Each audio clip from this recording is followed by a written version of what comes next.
देख रहे हैं द बिग टॉक मीडिया और मैं हूं आपके साथ सात्वी दुबे।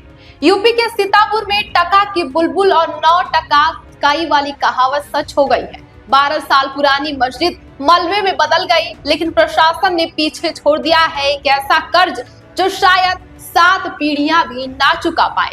आखिर क्यों अवैध निर्माण की सजा अब आर्थिक मौत बनती जा रही है, देखिए इस रिपोर्ट में। उत्तर प्रदेश के सीतापुर जिले की लहरपुर तहसील से आई एक खबर महज एक प्रशासनिक कार्रवाई नहीं है, बल्कि एक ऐसा उदाहरण है जिसने पूरे देश का ध्यान अपनी ओर आकर्षित कर लिया है। मामला भैटी मोहल्ले का है, जहां कब्रिस्तान की जमीन पर करीब 12 साल पहले एक मस्जिद का निर्माण किया गया था।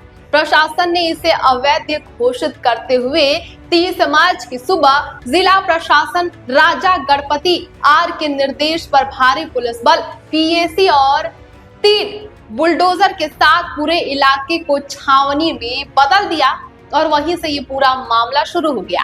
कुछ ही घंटों में 12 साल पुराना ढांचा मलबे में बदल गया, लेकिन असली हलचल तब शुरू हुई जब अगले ही दिन तहसीलदार ने मस्जिद के मुतव्वली आलम को 39,55,000 रुपए का वसूली नोटिस थमा दिया। उत्तर प्रदेश राजस्व संहिता की धारा 67(5) के तहत जारी इस नोटिस का आधार ये है कि अवैध अतिक्रमण हटाने में इस्तेमाल हुए सरकारी संस्थानों, सुरक्षा बलों की तैनाती और प्रशासनिक व्यवस्था का पूरा खर्च दोषी व्यक्ति से वसूला जाएगा।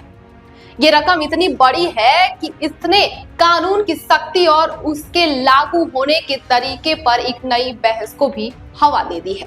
इस पूरी कार्रवाई ने समाज के सामने कई संवेदनशील और चुभते हुए सवाल भी दाग दिए हैं।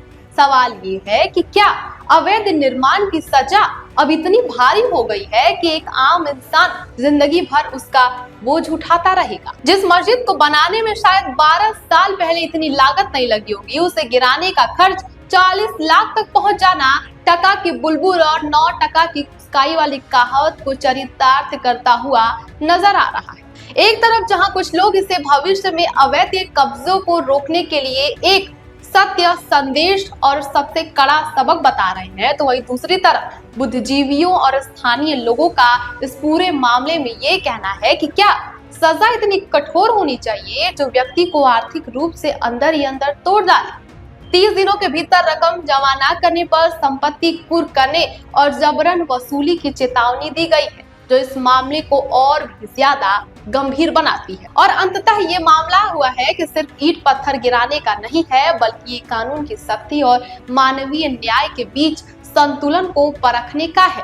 क्या ये सख्ती व्यवस्था सुधार का जरिया बनेगी या फिर एक ऐसा बोझ जो किसी गरीब या मध्यवर्गीय परिवार का पीछा कभी, या ये भी कह सकते हैं कि जीवन भर नहीं छोड़ने वाला है। राजनीतिक गलियारों में से योगी का हंटर कहा जा रहा है। मुख्यमंत्री योगी आदित्यनाथ ने बार बार ये साफ किया है कि सरकारी जमीन पर कोई भी अवैध कब्जा बर्दाश्त नहीं किया जाएगा, लेकिन इस बार सीतापुर प्रशासन ने राजस्व संहिता की धारा 67(5) का इस्तेमाल करके ये दिखा दिया है कि सरकार अब सिर्फ ढांचा गिराकर चुप नहीं बैठने वाली है। योगी सरकार का ये रिकवरी मॉडल उन लोगों के लिए एक मिसाल है जो सोचते थे कि अवैध निर्माण टूटने के बाद मामला रफा दफा हो जाएगा।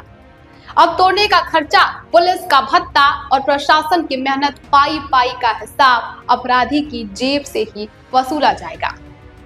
फिलहाल इस खबर पर आपकी क्या राय है, हमें कमेंट बॉक्स में जरूर बताएं और देश दुनिया की तमाम खबरों को देखने के लिए हमारे चैनल को सब्सक्राइब करें। बने रहिए हमारे साथ और देखते रहिए द बिग टॉक मीडिया।